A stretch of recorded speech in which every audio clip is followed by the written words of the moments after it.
Hello, everybody, and welcome back to the JK Podcast. I'm Ken O'Connor. I'm Josh Brennan. And this is the only podcast that is not excited for the return of Gravity Falls next week. JK! Hey, we did it! Yay! Only 4 more days, 21 hours. You have the countdown up still. We can do it, Ken. Yes, this is the JK Podcast, our kind of weekly podcast where me and Josh talk about the shit that we care about. It is currently Wednesday, July 8th at exactly 10:47 p.m. Ding. And 38 seconds. Very nice. And yes, we are back after a kind of mini hiatus. Not as bad as that was like 6 months that one time we were gone. You know what it is? Every time there's a holiday, I just get so much work thrown at me, and just everything gets compiled. So Do you I don't consider softball in the Hamptons as work? No, I had other work. Like what? Compiling an entire report to send out to the entire nation. But that's what you do during work. It's not like this takes up your time at work. No, well, this actually took up extra time because we had to do more work on it to get it done by a deadline. But anyway. That's a loose excuse, but I'll take it. Well, it's valid, but JK. Anyway, so how you doing, Joshy? Pretty good. Besides defending our nation from crime and injustice. Yeah, man. Busy with work? Yeah, it's a grind. Have we talked about that yet on the show? How you have the internship now? I don't know. The thing is, I don't remember who I tell what anything, and then of course I guess that translates to also the podcast. So. Yeah. I don't know. Our last 2 episodes were so E3 heavy that I don't know what we brought up and we didn't bring up. I feel like we glossed over like lots of like news, just That's focusing true. on E3. But so let's see. So new with me, I have an internship for the summer. I'm working at, well, I don't know if I should say it exactly, but basically I'm working on national security issues, and it's actually pretty important stuff. We're not just like a random center that does like whatever and puts out their own little thing. Like, we get relied upon by all the major news networks and New York Times and things like that. Very cool. And we have people calling to get a copy of our report and our numbers and things, so it's busy. It's nice. That's in the city? Yes, it is, sir. So it's big commute, 2 hours each way. So wow, takes up a lot of time. So well, next thing you know, good for you, sir. It's not easy commuting to the city, so props to you for doing that. Yeah, I mean, I wake up 7 just like to get there by 10. Yeah. By the time I take the train, whatever, and wait, so your work day is 10 to 5? Yeah, if not, sometimes it goes 10 to 6. Huh, Depends. interesting. Okay, I didn't know that. So, yeah, but then as it is, even if I leave directly at 5, I don't get home until like almost 7:30. So, it's a long day. Mm-hmm. But, yeah, so it's going. It is a paid internship, so it's nice. Finally set that up, by the way. So. Did you get paid yet, or? No, but as of today, I've officially signed all the forms, did all the whatever. So ideally, I'll be getting paid in another week. Calling it now, end of the summer, you still don't see a dime. See, the problem is then they cap my hours technically, so I have to get like back pay almost. Like it's good. Like I might be getting paid into the semester when I'm not. Does that count as like overtime pay too? They don't do overtime. Interesting. It's odd. Do they cap you at 40 hours then? 35 actually. That's so weird. Well, I guess it's an internship, so I guess it doesn't follow. Yeah, but it'll be interesting because I owe money because I've been buying things even though I don't have the money to spend it. Yes, you've been buying quite a lot of Nintendo stuff that I'm rather jealous of you about. And now I'm still trying to work out with this one guy on this PS Vita that I bought. Oh yeah, that was a great deal that you got. Did you? I know, and then he keeps saying like this whole, I can't get it to the post office. I'm like, why'd you even put it up on here if you can't send it? I'm like, what the heck? There was a great bit on a Game Grumps the other day where Aaron was like, yes, I go on eBay and I bought this figure and then I won. But then the guy's like, yeah, my house burned down and I can't send you the figure because it's destroyed. 2 days later, he put up the exact same figure. I found another one. And Aaron's like, what the hell, man? Your house did not burn down. I don't know. I feel like mine's worse than that. This guy just sits there and he's like, yeah, I can't get there. I'm like, what? I don't know. It's really weird. He's like in the chair, like leaning at the door. I wouldn't even be shocked. So I'm still waiting on that. But also new development that I didn't tell you. Now, I don't know why I did this to myself in retrospect, but it was a great deal for $106, I think, in total. I bought a PSP Go. That is great if you want to turn it into an emulator machine. Apparently. Yeah, see, that's like the perfect thing. I don't know what this guy did to it, but it at least comes with 17 different games on it. Mm-hmm. Oh no, believe me, when the PS Go, like years ago, when they discontinued it, they dropped down to like $50 or $40, like at like stores, and everyone I knew bought one, and boom, you can play. It's an emulator machine. You can play any kind of game. Like you can get like Pokemon on there if you want and play it. Yeah, I know. So I want to look into that once I get it. But I mean, if this guy already has 17 games, I saw a couple of them was some DBZ game. There was Little Big Planet, which I've never truly played for myself yet. So there's some nice little things that I would want to play anyway. So I think it's a great deal, and it's actually their special like red one that they didn't make that much of. Oh, that's kind of cool. It seems like it's in good condition from what I saw, at least.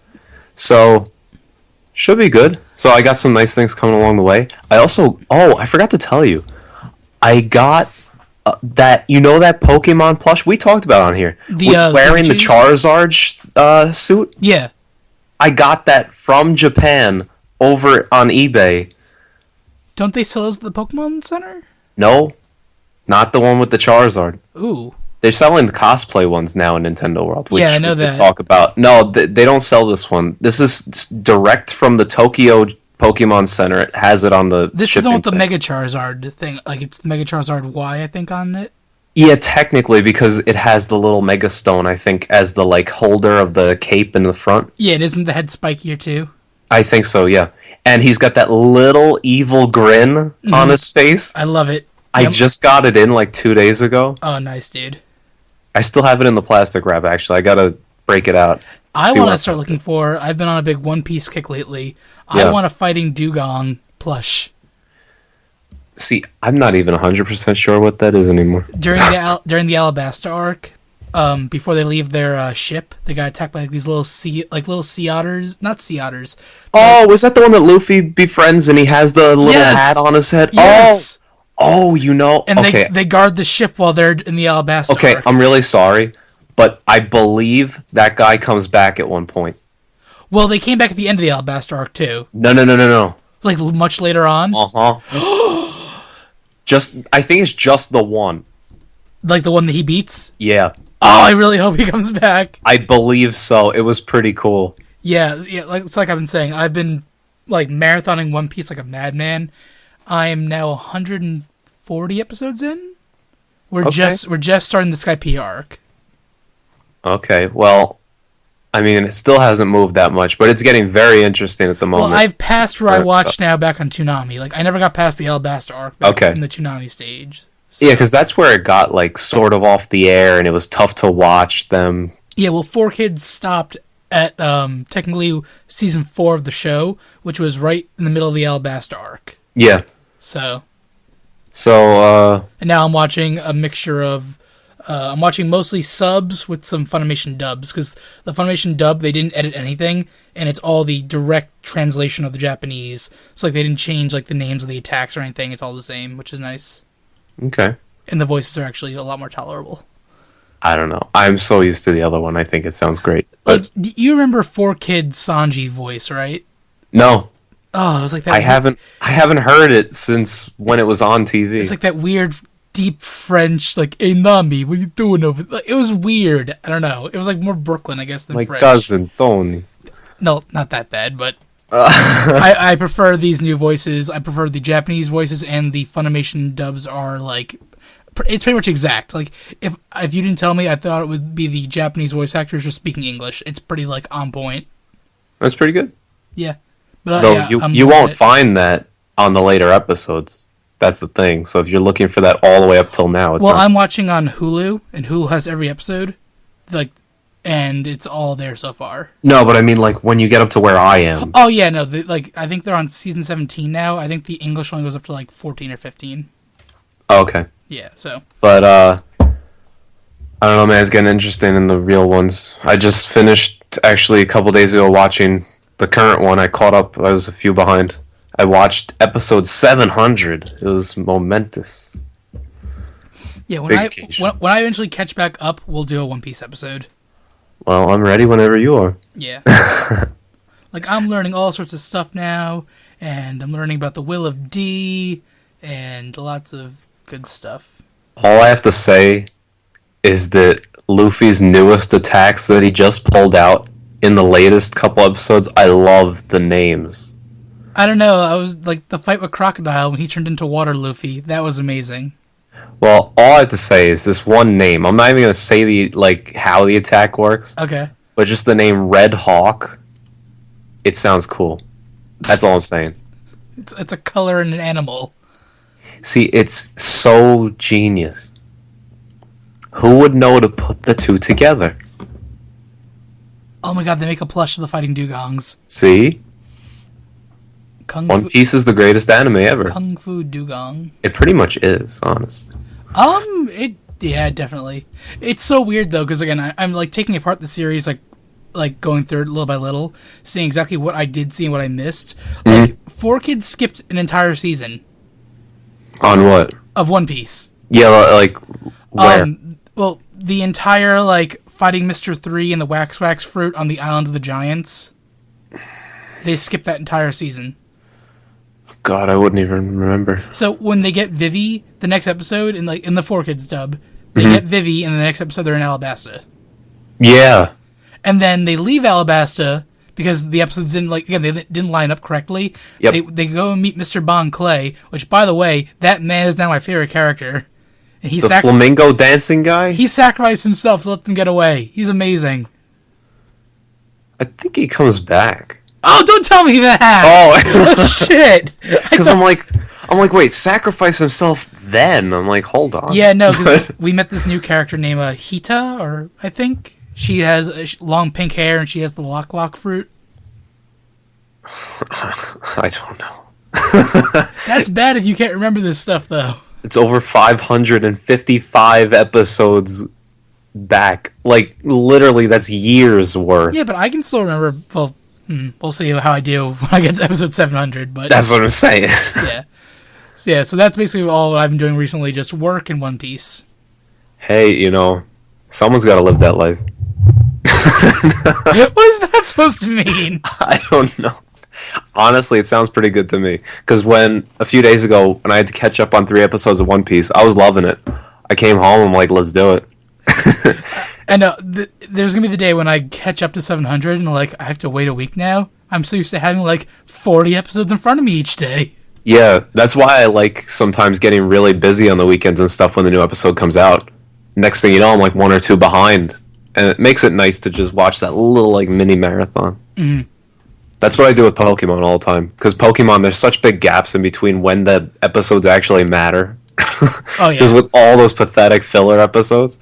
So, I think I have, 10 or something to catch up on, but... Speaking of filler, the area I just finished right before Skypiea, that entire season was a filler season.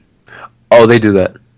I looked it up, because nothing was happening, and I'm like, yeah, this was not in the manga at all. This was created to give them more time to work on Skypiea. Exactly. That always happens with One Piece. It's like Usopp has fireworks, and Sanji's teaching a kid how to make curry. I'm like... And they didn't give Nico Robin any character development after she had just joined the crew for that entire season. So she's literally just sitting there on the boat the entire time. You can't call her Nico Robin. It's just Robin, man. Well, they're all calling her Nico Robin because they don't trust her yet. Oh. Yeah. Well, I'm way past that point, man. Okay, I know you're on episode 700. I trust that lady with my life. I'm not there yet. I still have issues. You don't trust her yet? No. Man, I mean, I'm going to because I know she's there. She's still around. I need her backstory. They haven't given me her backstory yet. Why is she wanted 8 years old? And what the hell is the Pluton? All I have to say about why she's wanted 8 years old. Dira shi. That's it. You'll thank me later. Is that the Dressrosa thing? No. Okay, Dressrosa is just Dressrosa. Okay, I don't know. Again, I every now and then I hear things because a buddy of mine is caught up too. He keeps dropping things at me, So I hear like Luffy apparently has a gear ability. I don't know what that is. No, well, it's a rumor that I guess it came out in. It was either in a new movie that they're making. I don't keep up with the movies, but it's either in a new movie they're making or it's in the manga. But obviously, the manga's ahead. So there's a whole thing that I think he got a new gear or something. Yeah. But it's not in the anime. So is the manga that far ahead of the anime? Usually, it's at least half an arc ahead. Interesting. So it can be significant. Okay. It can be like 10 episodes or something. Interesting. Okay. But I don't know. Like, I haven't heard anything about it specifically. So at this point, I'm just taking it as I don't know anything. So whatever. Gotcha. But all right.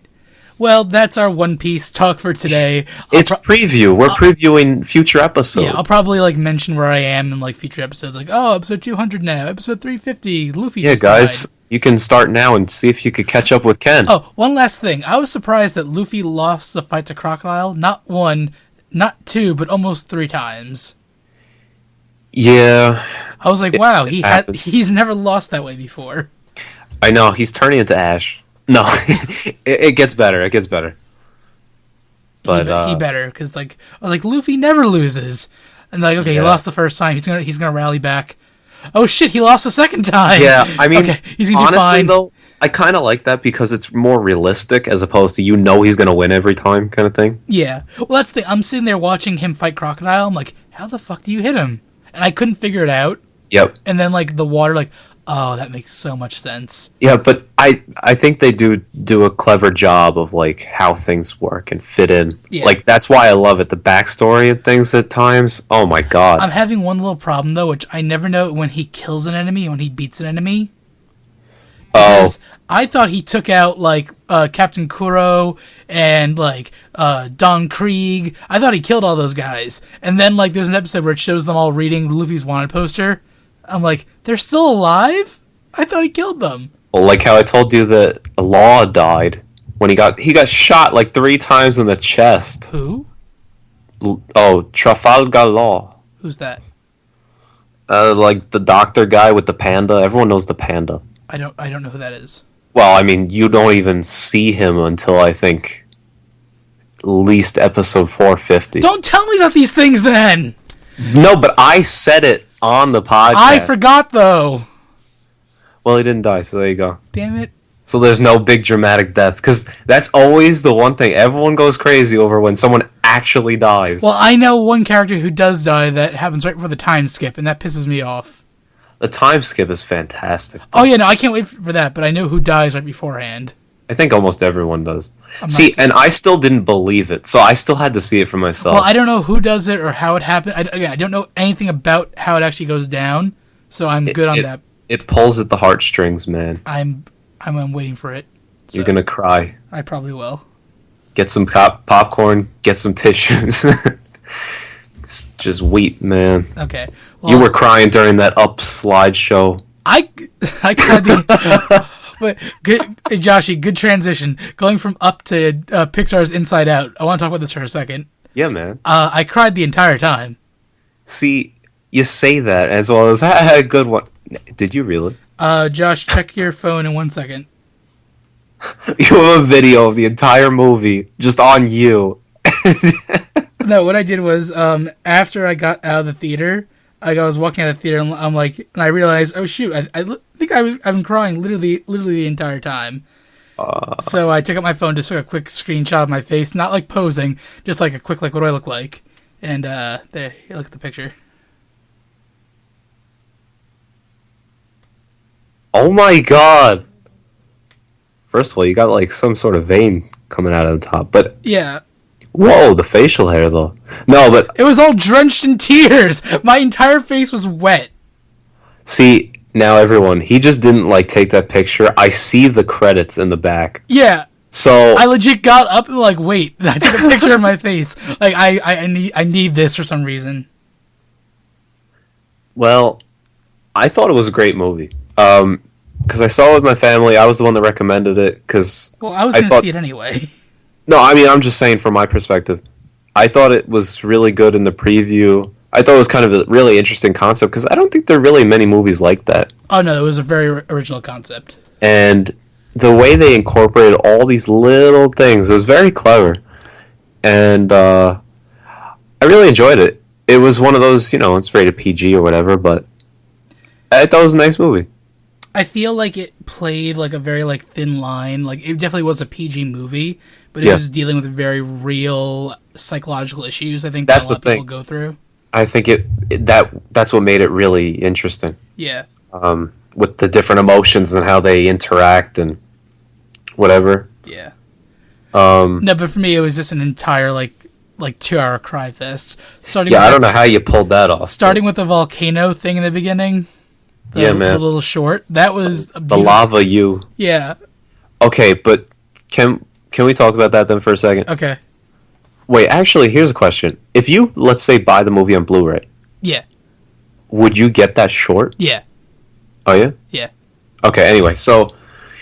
Because I wasn't sure then if we're not targeting, like, everyone. Because then they'll be like, I didn't see that, whatever. But, it comes with it. So, he was the volcano. He comes up. He's the thing. He's there forever. And then he goes back down like he's dying, basically. Like the volcano's almost done. Well, how does he just get revitalized, man? Every time he sang his song, he, like, lost some of his lava. So he's been singing his song for, like, years and years and years, and he, like, shrunk down. And then, But that wasn't because of the singing. It's because of the environment. No, every time he sung, he spewed out lava. And as his lava, like, the mountain basically died out over time. Yeah. So how did he just... Man. Because his lava for the girl brought him back. That was a stretch for me. But I mean, in terms of like actual like how the Earth works, yes, it would not happen that way. That's the thing. But it was very sweet. It was very sweet. And honestly, she's way out of his league. But hey, I got to give him a lot of credit. That's impressive. She was pretty, man. I'm just telling it how it is. She had some nice cleavage. That's what I'm saying. She had that Hawaiian look. He had that like Uncle Tito look. No, he had that freaking. They based him off of John Goodman. Oh, okay. The face a little bit. I like John Goodman. I was watching last year more when it was on during the summer. Roseanne, that show. Yeah. It wasn't as bad as I thought. Yeah, it's still cringe-worthy for me. No, once you get past the fact that Roseanne is a bit obnoxious and abrasive and odd sometimes, it was a pretty good show. Yeah, I couldn't deal with that. The show's very dated. Like, I'm okay with some dated stuff, but that's really just, it pushes it for me. I guess, I mean, I don't mind the dated stuff. Like, whenever I see Three's Company on, oh my god, I'm on top of that. Well, Three's Company, that's a... Come and knock on our door. Come and knock on our door. We've been waiting for you. We've been waiting for you. Where the kisses are hers and hers and his. Three's Company too. Do do do do do. Because that life is a call. No, okay. That's a fantastic show. That's a great show. Can you... Okay, you have to imagine that Pete would be Larry.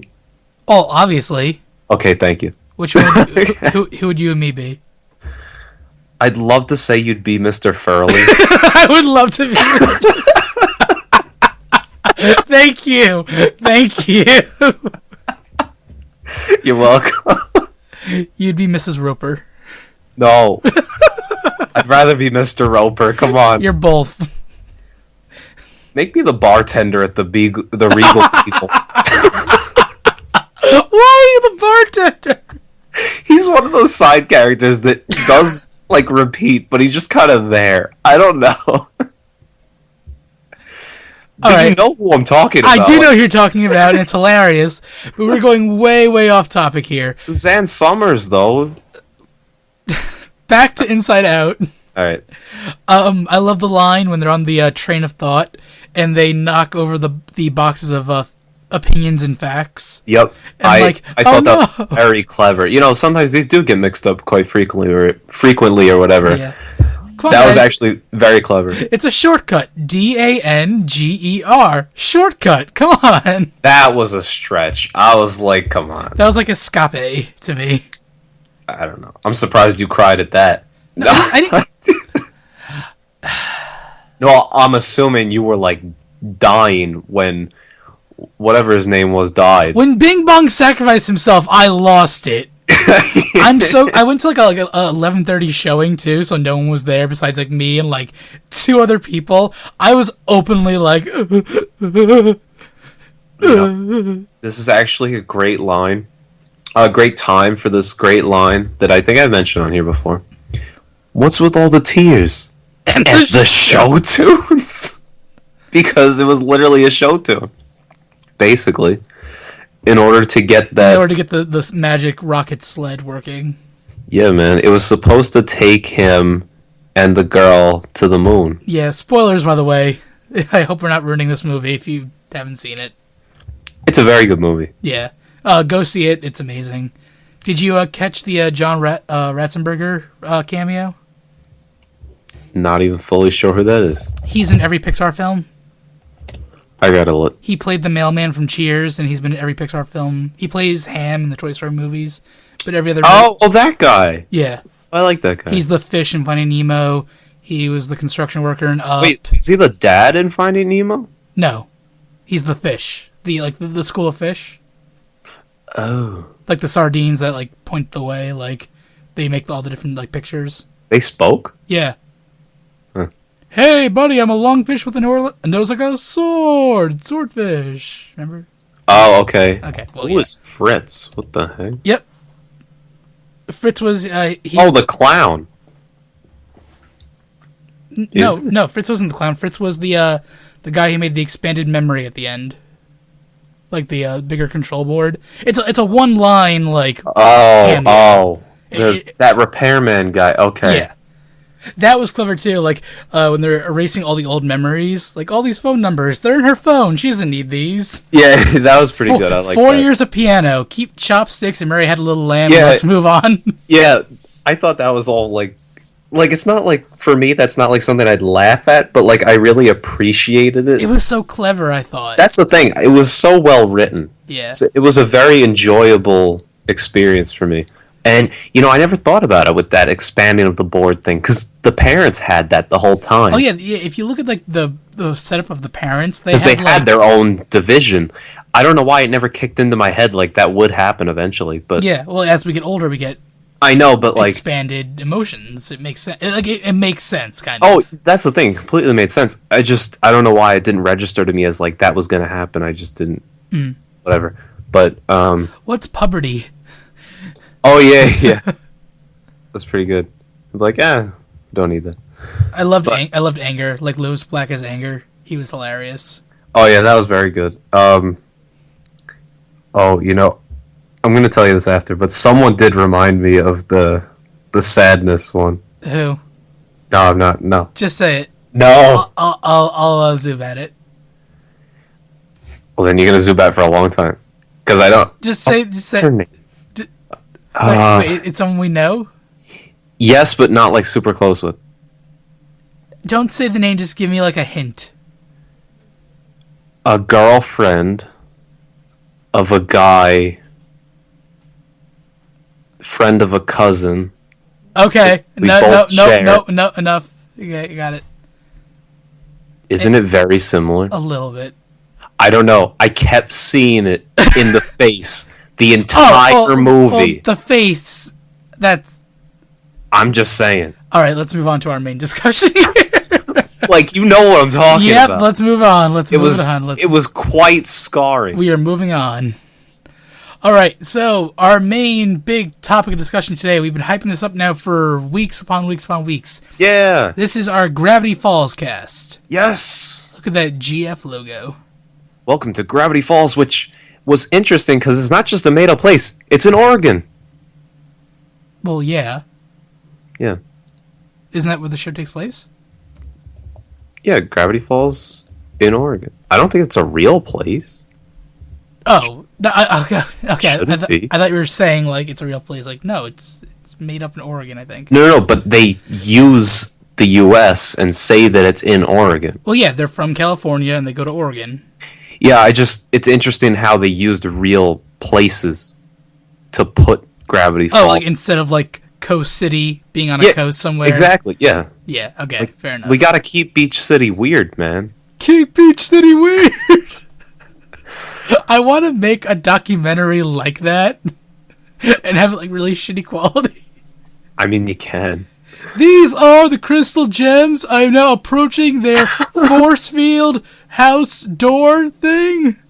Steven, are you okay? Oh my god. Too much Steven Universe, man. I just used your title of your episode from Steven Universe. Anyway. So, we're talking about... Speaking of Steven Universe, it comes back next week. Woo! And... what also comes back next week? Gravity Falls. That's right. So, we're talking about Gravity Falls today, man. Alright. Now, you and me both we both watched Gravity Falls within the last, I'd say, month or so. I think we both, marathoned it. And, Josh, what do you think? Okay, honestly, it's fantastic. It's amazing. I have thoroughly enjoyed every single episode. And I have 2 words to sum up my entire feelings of the show. Okay.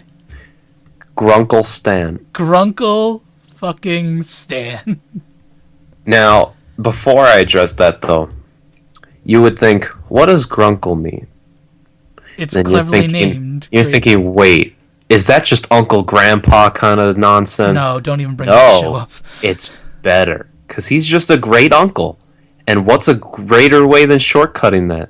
Grunkle. None, because all it is Grunkle, man. It's amazing. It's a great uncle. Yeah. So, I was confused at that at first, but then they explained it very quickly, and I was like, oh, clever. Let's give a let's set the stage, if you will, for Gravity Falls. So we got Dipper Pines. Alright, so basically, there's twins. Twins are the main characters.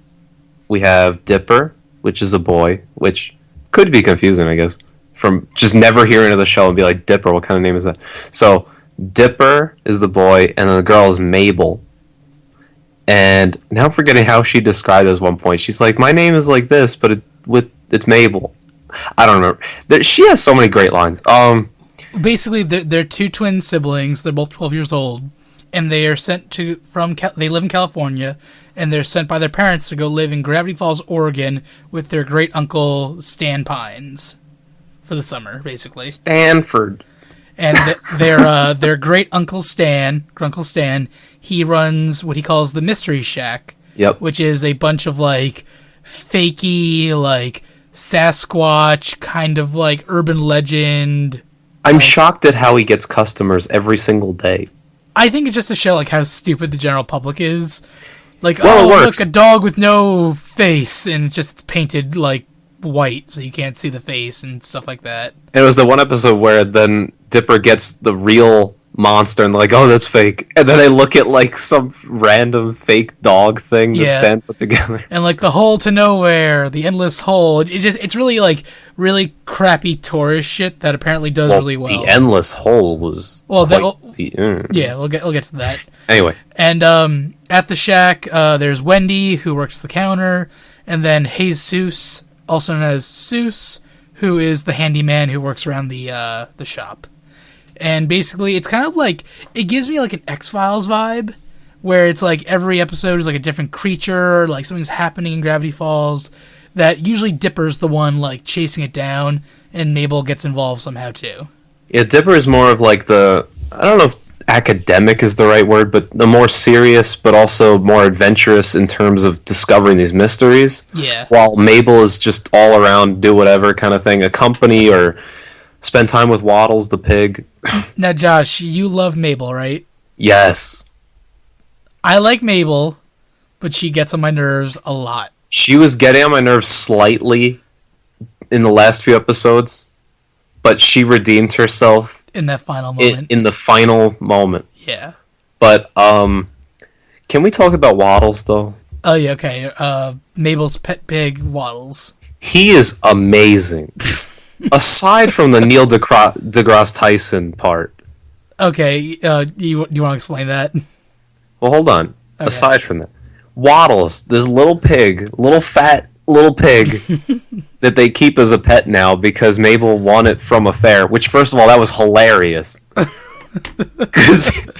Like 15-pounder, 15 it was pounds. Like you can win this pig as long as you have to guess the weight, and there's like 3 or 4 pigs or something, and he's like, and he points out Waddles technically, and he's like, how much you think 15-pound weighs or something like that? Old 15-pounder, how much you think he weighs? She's like, 15 pounds? 15 pounds? Wow, I don't know how you must be a witch or something. And they hands over it. This is the greatest day of my life. So Waddles is like this adorable little pig. And first of all, now I'm forgetting the name, but it was like May and the Hog in the AM or something. Oh, they had their own radio show they do? Yeah, man. Yeah, I forget the name, but they do a radio show together. Like, Waddles is just the staple. And like, Stan hates him. Stan hates everyone. Stan is like the Mr. Krabs of the show. I mean, Stan reminds me of myself half the time. Wow. He just sits around. It's like if he doesn't have to go out, he just sits there, doesn't get dressed. I'm like, that's me. I like his formal wear outfit. Like, he wears like a suit and he has like a fez on, and like it's a very like cool looking outfit. Yeah. Like, especially like during the opening, I love when he appears in the opening sequence. Like, he throws the smoke down, and he has like the cane, like showing off the mystery shack. Yeah. Like, he's very cool. But then, like, as soon as like people aren't around and he doesn't have to give a shit, he's like beer belly hanging out. Yeah, what's that? Yeah. It's just funny because he's like me, where it's like I almost have this like I'm either super casual dressed or really formal in a suit, and he does the same exact thing. I think it's hilarious. Josh, I disagree entirely with that. I don't care. I love that man. You can love him, but you're nothing like him, besides for your one part, which I won't mention. Interesting. But yeah, so in the very first episode of the show, we're introduced to the concept of Gravity Falls. It's like a little small town. Everyone knows each other. It's really like kind of like, it reminds me of what's that show called? Because this show has what's it called? Remember that old show? I think it had Pines in the name too. Wayward Pines? No. I have no idea. Oh, this is gonna talk. I'm gonna search this 1 second. So hi everyone. So no. So actually, one interesting thing about Dipper. The reason why his name is Dipper because he has this scar/pimple. Whatever nonsense. It's a birthmark. It's a stretch, but it's the Big Dipper. Yeah. Well, maybe it's the Little Dipper. I don't know. They look the same. Just depends on the size. Exact same. But yeah. So he's got that on his forehead. So first of all, it's like a Harry Potter thing almost. But it's kind of cool. That's how he gets his name.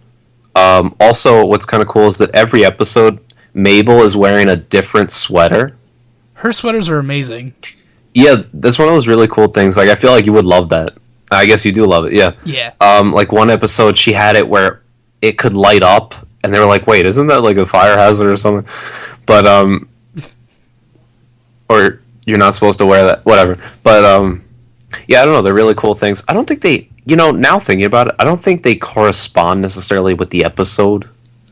I think they're just kind of random. Yeah, but sometimes she uses it like... yeah, like sometimes it comes into play, but Twin Peaks, that's what it's called. That old TV show called Twin Peaks. I don't even know. I'm pretty sure Gravity Falls is like a direct reference to Twin Peaks. Because it's the same concept. Small little town, weird things happening like this. It reminds me a lot of that show. Okay. But yeah, like you were talking about, Mabel sweaters. Yeah, I mean, I just figure some little background on each kind of character, or at least the main ones. Seuss, you said he works there, which is interesting. Fantastic. Seuss is spelled Soos. Yes, and it's short for Jesus. Oh, that's interesting. Because he's Mexican. True. Hey, dude. Abuelito, or whatever he says, for grandma, I guess. I can't afford to feed all these people. Oh, yeah. I was like, wow, she's speaking the truth. Yeah. But... yeah, Seuss is amazing. Yeah. And I did an impression of him the one time during our one episode. It was pretty good because I was chewing Twizzlers at the same time. Yeah, and it sounded like that, like, because he's not always eating, but he has, like, the kind of, like... It sounds like he's eating. Like, his, like, cheeks always sound full, like, sup, dude? Like, that yeah, kind exactly. of, like... Always his thing is dude. Yeah. Or dudes, if he's talking to both of them, kind of thing. I love the episode when he starts dating the computer program. Oh, that was fantastic. Because first of all, Ken, I hate to say it. Don't. Okay, never mind. Go ahead, say it. I know what you're going to say. Well, it's not about the dating No, girl. I know. I'm just gonna say that it sounds like it. Like the whole plot line almost sounded like what you would have in the conversations, and you seem like you're Seuss with that style. Yep. I don't know. I knew you were gonna say it. Yeah. I mean, it worked, right? And he's like, "Wait, a relationship where I only have to speak to her through the computer?" Okay. And he just goes for it. I like the real girl that he meets though. Oh, I think she's fantastic. Yeah. I had a feeling, like, when they just showed a glimpse of that meet cute or whatever, was that the name? Yeah. Of the stand? Yeah. Before she came over or whatever, they showed a glimpse really quick, and I was like, I wonder if that's going to come into play, and then it did, like, 2 seconds after that. But, it's meet cute, though. Mm. I'm not sure what that's exactly supposed to mean. No, that's a real term. Really? Yeah, a meet cute is when you meet someone in a very cute situation, and that's like the first like. No, but it was spelled. Oh, but then it was because it was a restaurant. That was the joke. It was a kiosk, man. Well, you know what I mean. Wait. Oh, that's interesting. Oh. Yeah. Wow, that's really clever. Yeah. That makes me appreciate it even more. Also, random side note: they sell a shirt that just says "meat" on it. That's interesting. Yeah, so wow, that's pretty clever. Yeah, so she's great. They're still together, technically. Yep. It's funny, there's so much like in terms of like the long distance relationship community, there's so much like Seuss and the girlfriend stuff on Tumblr. Because they're the perfect example of like an LDR kind of thing. I never knew that was the abbreviation. Interesting. Yep, LDR. I guess I'm not in the loop on that. I don't know. Yeah. But yeah, so that's pretty cool. Seuss is awesome, and his dad left him. That is so like the Seuss backstory episode, where like how he got to like the Mystery Shack and why he hates his birthday so much. That was so sad. But it made him realize now that he has his own little family of the twins and the shack and everything. Mm-hmm. And that was nice. Yeah. But Bleventhal. Oh, lemon grab? Yeah, man. I hear it all the time. I love that little time skip tape measure thing. Oh, yeah, it's such a cool concept. I want one. You just pull back however far you want to go, and it goes. Can we buy one, Ken? Dude, if we had time travel, we would be so made. I know, man. Like, I would just... be like, I want to play it again. Go back. No, not like that. But no, I know. Go back like 10 minutes. Oh, I love this part. I'm going to go win Waddles again for 15 times in a row. She had to do it, because then if she didn't at the one point, Pacifica Northwest would have stolen it. Yeah. Which, by the way, can I say, that's an amazing name. It's the most, like, snobby white person name ever. What? Pacifica Northwest. Do you not know that Northwest is half black? Okay, Josh, they can't... Pacifica came out with the name before the baby did. No. Yes. How old is this show? Season 1 of Gravity Falls, 2012. Oh. That's why when they named the baby that, there was all the jokes of Pacifica Northwest. Like, what the hell? Huh. I don't think that's a white name, though. Pacifica Northwest. It sounds like the most hoity-toity white, like, wasp-esque name ever. I'm just not racist, man. I don't know. That's not racist. Technically. How? What race am I being racist against? White. I'm saying it sounds like a white person name. That in itself is racist. Rothenstein sounds like a Jewish name. That's not racism, but that's not nice. So saying Pacific Northwest. That'd be anti-Semitic, technically. But it's not anti-Semitic. Technically. Or stereotypical. God. There we go. Stereotypical. That works. I don't think it's right to be like, yeah, it's that kind of name. That's why they picked that name. I don't think so. What? It's like, why they name Grendel? Grenda is hideous. Hi! I don't know, man. I hear that. I want to run for the hills. Where's my boyfriend? Yet somehow she attracted that super rich billionaire, whatever his name is, from Austria. That's that right. Mabel thought was Australia. She was like, so you have a kangaroo or something in Australia? And he's like, I am Austrian. I'm from Austria. She's like, yeah. I don't know, man. I love Mabel. No, I love Mabel too. Just I'm really into the mystery of the show. So like everything that Dipper is doing, I really want to know. Like Dipper, keep looking for stuff, keep finding stuff, and like Mabel usually just kind of like tags along and like gets involved. Yeah, but she has such clever little side things. Oh no, she does, and she's funny. And I love that stuff. I just want I want to be like kind of like the twins working together to figure out the mystery, not Dipper working by himself and Mabel sometimes assisting. She eventually does in the end when all. Oh yeah, she's much more chaotic. She's much more active in season 2. That's for sure. True, but I'm trying to. Well, okay. Can we address the fact that Mabel has summer romances or summer crushes or whatever? Well, this entire show takes place during the summer, so these are all summer crushes. True. Good backstory there.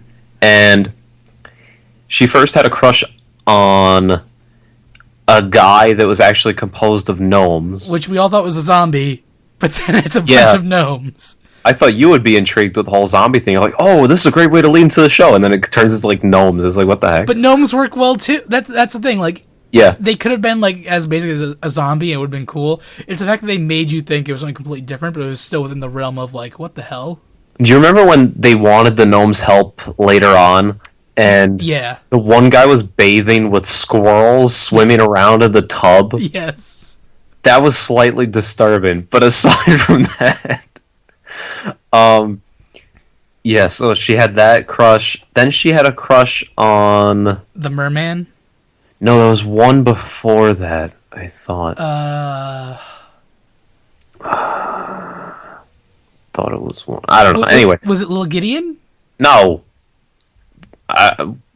No, because she never had a crush on him, so it didn't count. The Hand That Rocks the Mabel? Was that the episode? I don't know. But Mermando. Yeah, no, Little Gideon was the second one.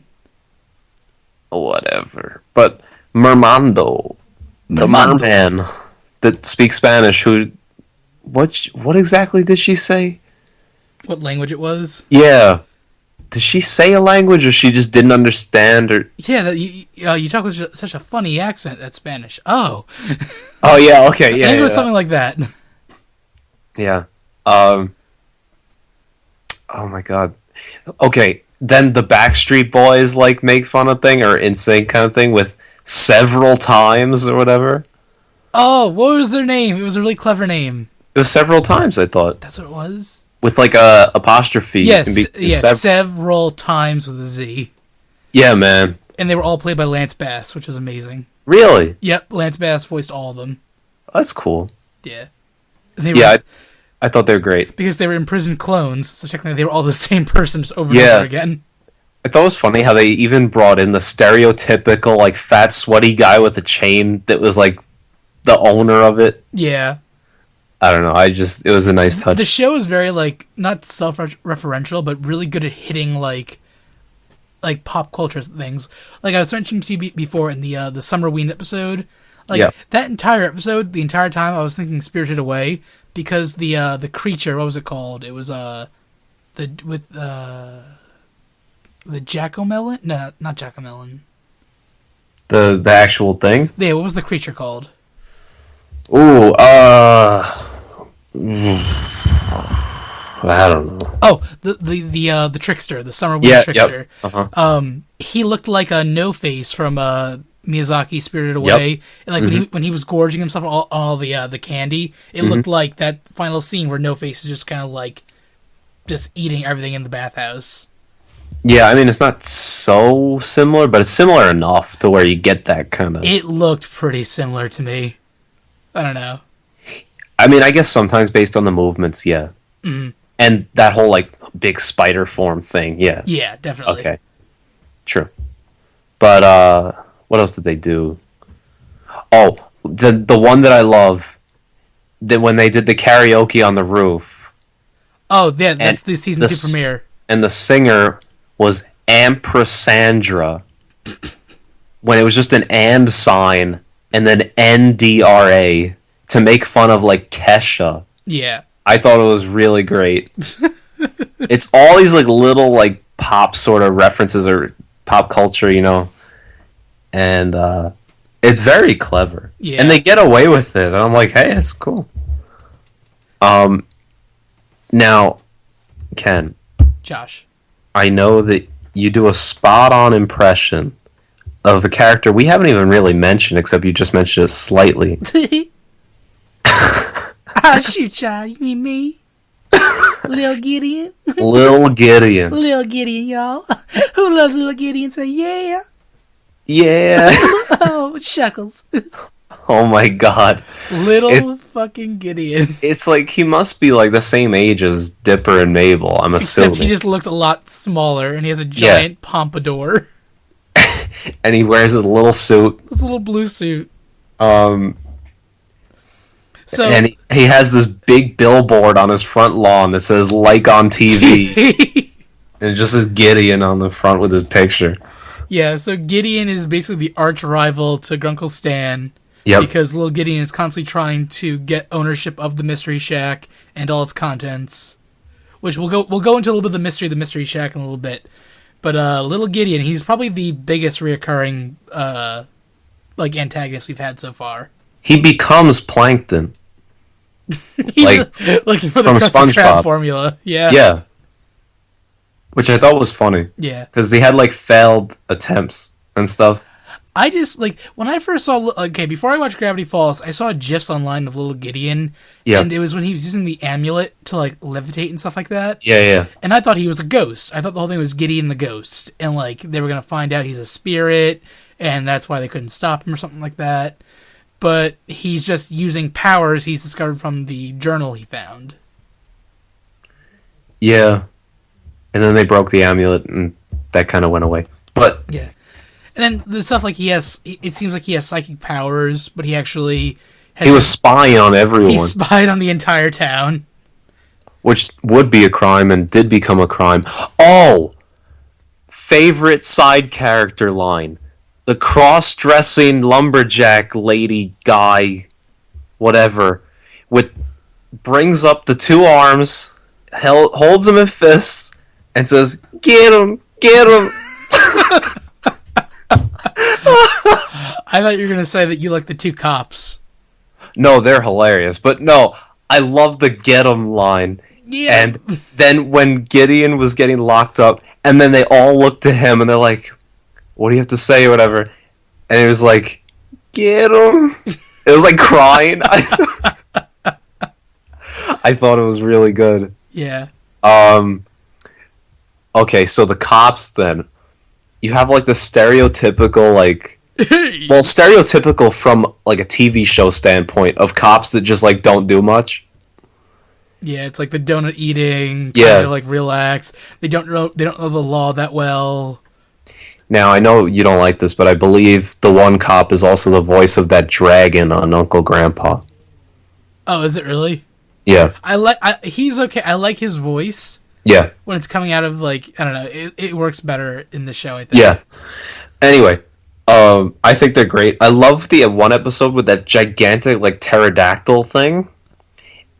Remember that? Yeah, where there was, like... the one that took Waddles? Yeah, that one. And, I know. So at the beginning of the episode, when they had the pterodactyl thing, it came up and it took off the roof of the entire cop car when it was sitting there. Yeah. And they're like, shouldn't we call something or whatever? And the one guy's like, we're about to ride in our new convertible. And they just pull away. Like, all those little lines, I thought it was so great. Yeah, like, the two of them, like, it's ambiguous of, like, if, like, they're really good friends or, like, something more. In the show, sometimes they act, yeah. The show does that on purpose. Oh, really? Yeah. Because they're like, oh, not as good as working with you. And then they, like, give themselves, like, those looks to each other. I'm like, Again, shows like Gravity Falls and Steven Universe aren't afraid to, like, push that boundary, I feel like. which I appreciate, actually. It's refreshing. I mean, it's different, so... Yeah. But I think they're great. Okay, also, can we talk about the reporter of the Gravity Falls Inquirer thing? Yes! Razzle dazzle! He's just like in that dancing costume That's not with even the cane. That's not even a microphone. Oh. That's not even a camera, it's just a cement block or something. I just want to be involved. And they have like the real reporter lady there. That he has a gigantic crush on. Yes. And when they showed the videotape of trying to see if he was guilty or not of the one thing in one episode, and they see where like he takes like a cutout of her out of a closet. Yes. And starts like kissing her and dancing with her. And then, so it turns out the Dipper accused him wrongly.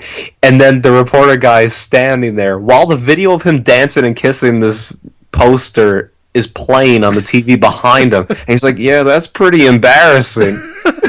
I hate to be that guy. It was... I love that guy. The Razzle Dazzle, man. Yeah. When it started appearing in the last couple episodes, and they go back in time and they see him like 10 years prior in the dance studio that used to be there. Yes. Dancing, and then Mabel just yells, like, there's no future in it. Yeah. Give up now! You have no future! Aww. Oh my god, it was so good. I love that guy. Wait, going back to Little Gideon for a second. Do you know Little Gideon's real name? No. Gideon Charles Gleeful. Oh, well, Gleeful, yeah, that is their last name. Yeah. Gideon Charles. Little Gideon. Little Gideon, yeah. I love his father. His father's a used car salesman. And he reminds me of, like, a Greg Universe kind of guy. Except, like, kind of sleazy. Yeah, but, then when the one episode where a whole plan didn't work, I don't remember which episode exactly it was, but the whole plan didn't work. Gideon's sitting there at home, and his dad has ice cream or something. Yes. And he's so upset after he has one, but he was like, that's pretty good. And then he, like, demands one more thing of ice cream, and his father, like, spoon feeds him.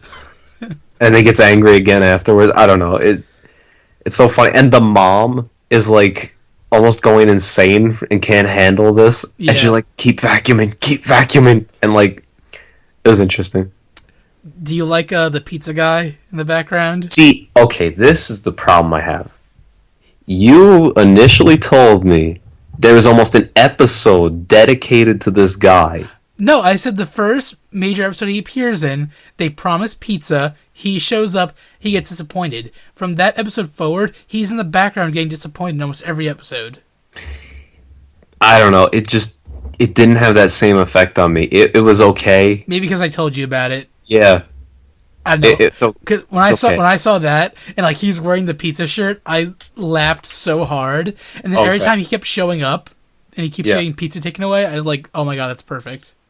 It wasn't always just pizza, though. It was just something that didn't happen right. Well, yeah, but no, it was always food related.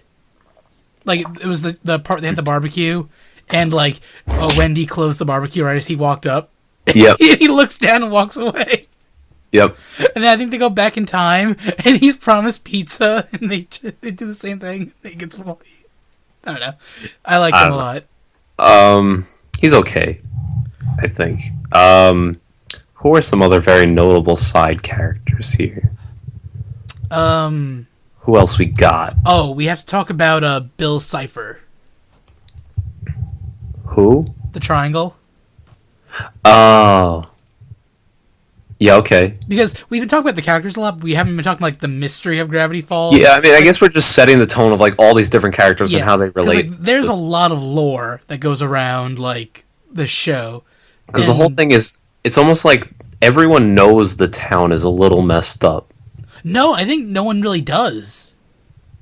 I think the only one who knew the town was messed up was Stan? No, Old Man McGucket.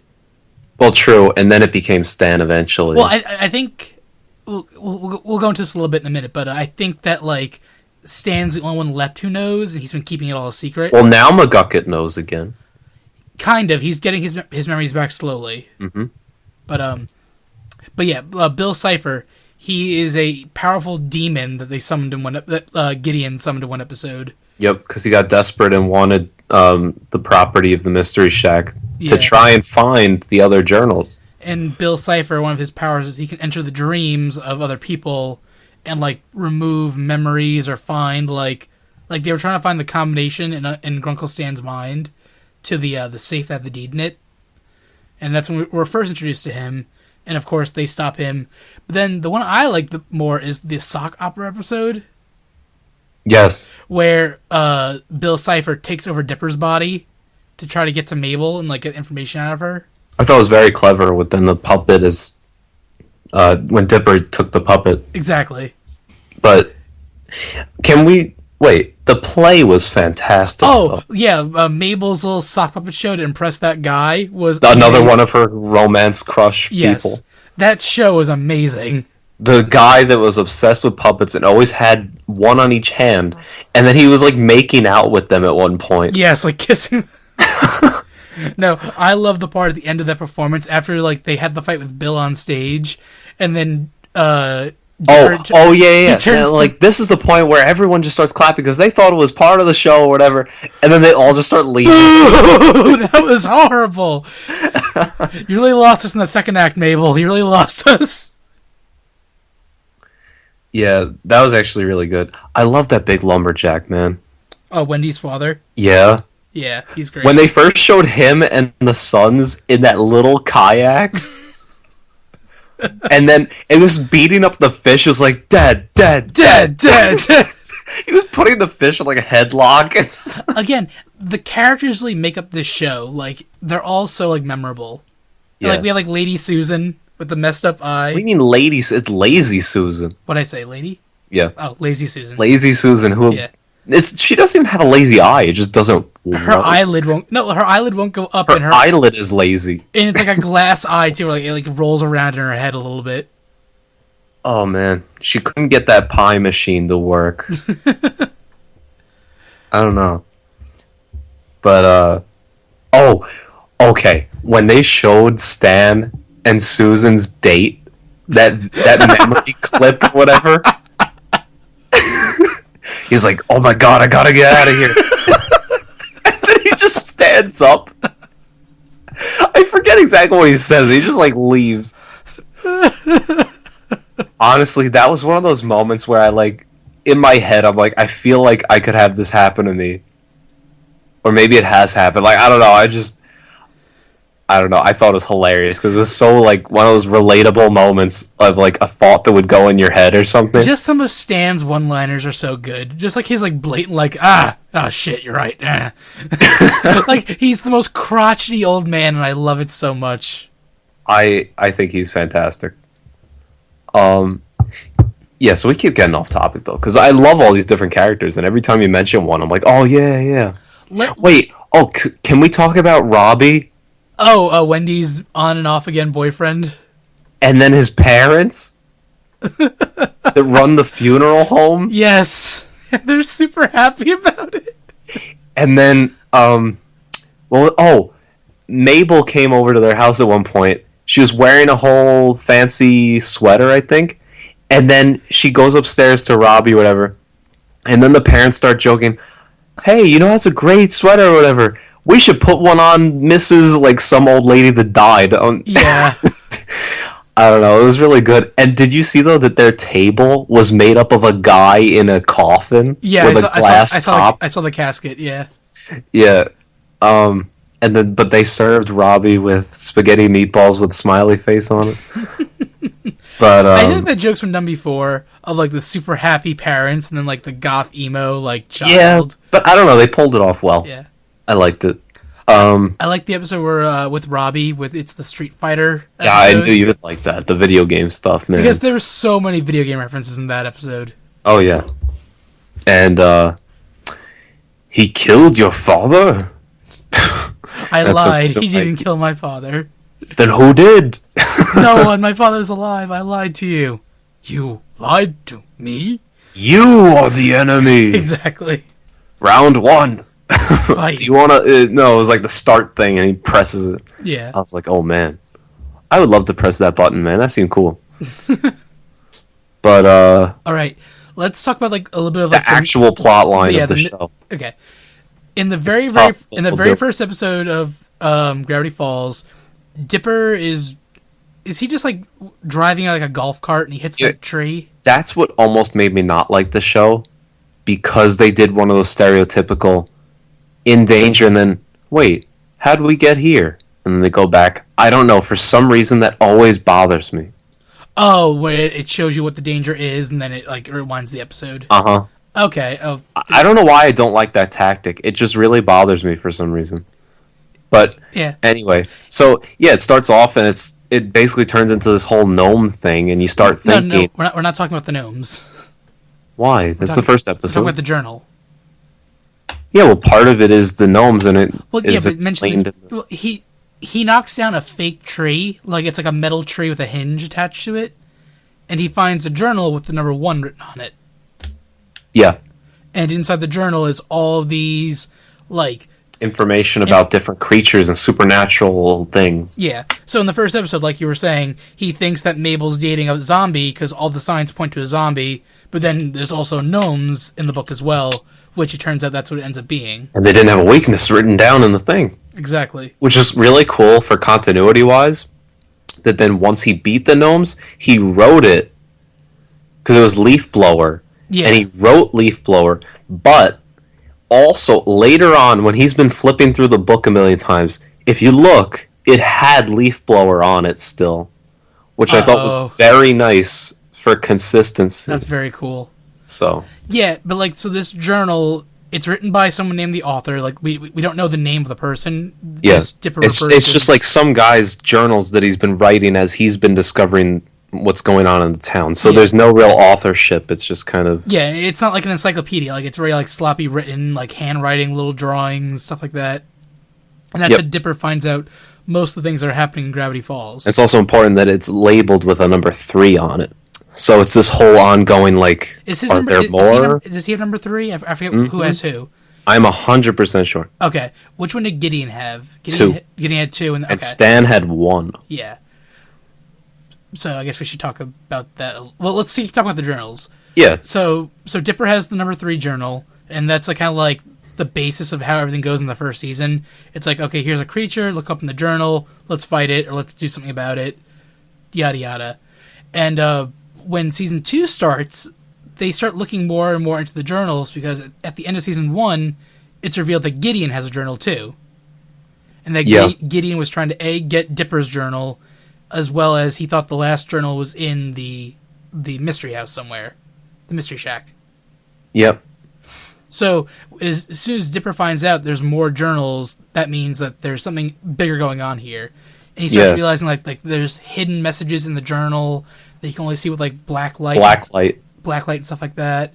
And they find a secret underground bunker which belonged to the author, because it had a map to the bunker in the journal that was hidden. That's the one with the shapeshifter thing? Yeah. Yeah. That was interesting. And then they found out that, because the shapeshifter guy was this creature, like this very like ugly looking creature, whatever. But initially they saw him as just a regular man. But it was interesting, they found a can of beans, and that was a guy on the cover of it. Yeah, he was copying the guy in the can of beans. Yeah. So it was a whole thing, and they thought they found the author, but they really didn't. But they found where he was working at one point on the stuff. Mm-hmm. So, they keep getting closer, and they kept really going towards this plot line of, where's the author, and they kept focusing on that.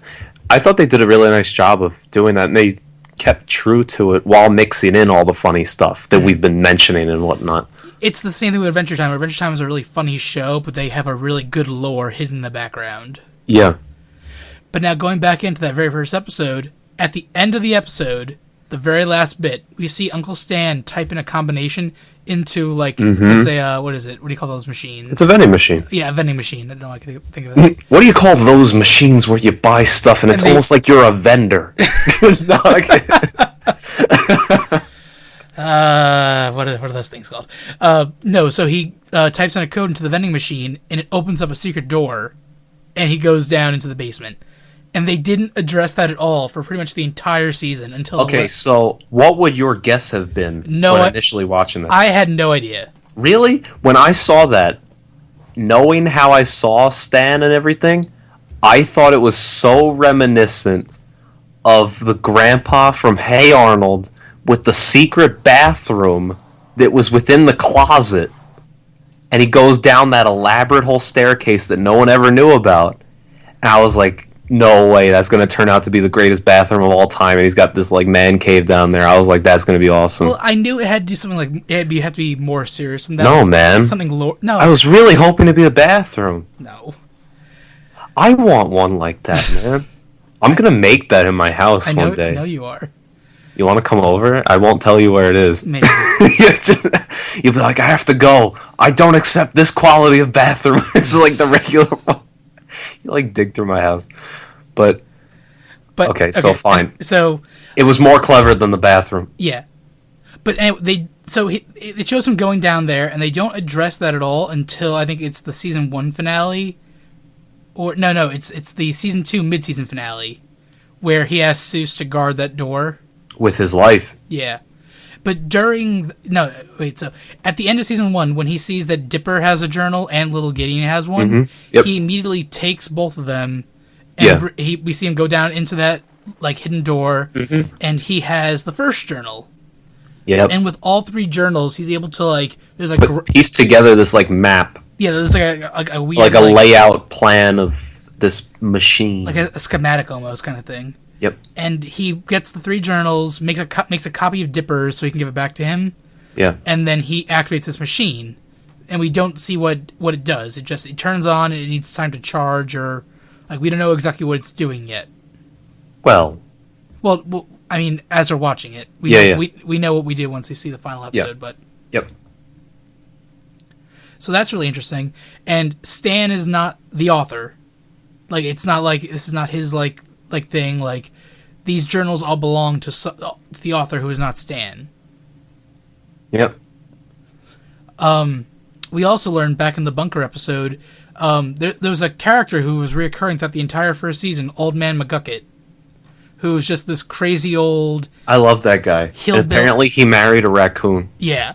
No, here's the thing. I hated him. He was the most annoying character to me until we found out his backstory. Okay, fine. Where he actually worked with the author on something. We don't know what exactly yet. But I wish I could quote him, though. His lines are fantastic. His, like, alternate cursing, it's great. Yes. He's just a crazy old, like, redneck guy. I know, but it's almost like... Doesn't that remind you exactly, like, the whole Simon thing? I was about to say it. Of Adventure Time? I was about to say it. It's basically the same thing. They basically find tapes that McGucket had recorded before he went crazy. Yep. Saying, like, he's working on experiments, that it's, like, affecting him, and that he needs to, like, forget everything in order to, like, make sure the world's safe. So he basically wipes his own mind in order to save the world. We don't know exactly what he knew or what they were working on yet, but with all these creatures, all these things happening in Gravity Falls, one can assume that they're kind of responsible for that. Yeah, so that was actually a very eye-opening episode, though, with the whole McGucket backstory. Yeah. The Society of the Blind Eye. Yes, that was really weird. I was surprised they went into that sort of, like, element, but I really enjoyed it. Mm-hmm. Well, it adds more and more to, like, there's a much bigger story that we're not, like, seeing yet. Well, because then the interesting thing is it wasn't, like, random guys working behind the scenes. It was townsfolk and stuff. That we've seen the entire time. Like Gideon's dad. Yeah. And, the reporter guy. Razzle dazzle. Yeah. Yeah. There was one new guy, which they gave him now the new name of Toot Bubble something. Oh, like the main bald guy, the leader dude? Yeah. And he becomes this, like, banjo player playing folk music for people or something, and I don't know, it was pretty good. But doesn't Mabel name him? Yeah. Yeah. Of course, come on. But yeah, so really cool backstory stuff, but it just illustrates how much is going wrong in this town. Like, just... Yeah. Like, there's something really bad is happening or has happened. There's a reason why all these creatures are here. We don't understand why quite yet. Yeah. But, I guess this leads up to, like, the last episode, doesn't it? Yeah, I mean, I feel like we're shortcutting a lot, but the thing is, we also don't want to ruin all the little jokes, all the little episodes. Oh, yeah. We've done enough of that, but, like... Again, with these shows, it's supposed to be, like, entice you. Like, if you think our conversation is interesting enough, you go and watch the show for yourself. Because there are so many jokes that we haven't even touched on. I mean, we're quoting certain things, but like, there's certain things I don't even remember. Can I just bring up Thompson? Thompson. Okay, they did a fantastic job of making that friends group the stereotypical teenager group thing that does really obnoxious stuff for no reason and still boggles the mind. Yes. Because I never really did that stuff, honestly. I was never that Thompson guy, and I was never whatever. And I just thought that was really stupid, personally. And then watching on this, I have the same exact impression. So I think they did a great job of that. Wait, can we talk about the hot air balloon episode? The fact that they had Stan's face on the balloon? Yeah, the I heart kids. And then, I eat kids. And then the flaming balloon of his face. Yes. He's like going at the children. Mommy, is the giant head going to eat us? Yes. Yes, Billy. Yes. That was great. No attempt at running. They're just like, yes, we're going to die right here. Accept your fate. That was really great, actually. I love that. And the love god, man. Oh, yeah. We don't have to go into that, though. That'd be like spoiling the episode. But John DiMaggio also voices the lumberjack you like, the father. I love that man. That's John DiMaggio as well. I don't know if I love him for the voice, but just the character. And he's great. Flame Princess is Tambry. Oh. And Ron Swanson is one of the two FBI agents. Oh, then he's obviously the older one. Yeah. He's Agent Powers. Yep. Okay, now I can see that. Yeah. Don't you love that guy? I do love those guys because they show up and they're trying to investigate what's going on in Gravity Falls. No, I just mean Ron Swanson. Oh, I love Ron Swanson, yeah. Is that his actual name? No. No, the actor's name is Nick Offerman. That's right. Yeah. I never remember with some of these people because when they go on some of these, like, whatever shows, they do have a full first name, last name thing, and I'm like, wait, what's the... But, okay, yeah. Yeah, the FBI guys, interesting. Yeah. And this leads into the final episode that has... Yeah. Not final, like the most recently aired episode. For those who don't know, Gravity Falls has been on hiatus now for like a couple months. But they're coming back as of next week. Yeah. And so for our final episode, we were treated to... What was the episode called? It was Not What He Seems. I couldn't tell you. I think that's what it's called. Let me just double check. But... Oh, I'll give the lead-in. Yeah, so, not What He Seems. So, periodically, though, as it was building up, the FBI... Or were they FBI, or just...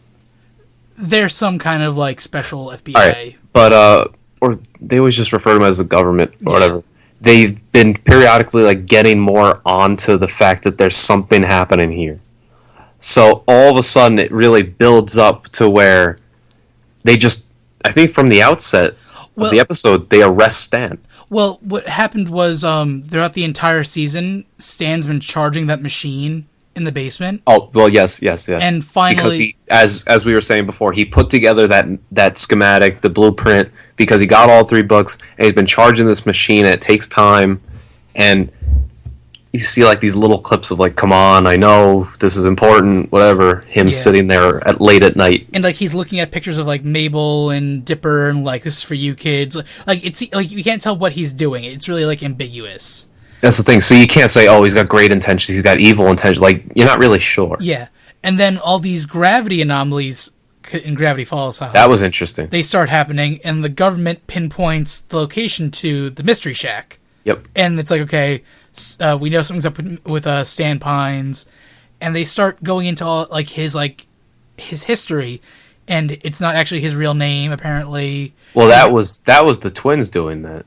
Well, no, they found a bunch of fake. Well, yeah, but they brought the government brought this up too. Like, we know it's not your real name, etc. Well, that was after the fact that they found the stuff, but yeah. But he has a bunch of fake IDs. He's been like all around the world, like in weird locations, traveling and stuff like that. And so they did initially, though, arrest him of stealing toxic radioactive waste or whatever. Mm-hmm. Which they did catch him on camera. Like, there was a video of him leaving there, and like apparently the chemicals are for the machine in the basement, which again we still don't know what it is, but it gives you cause to not trust Stan.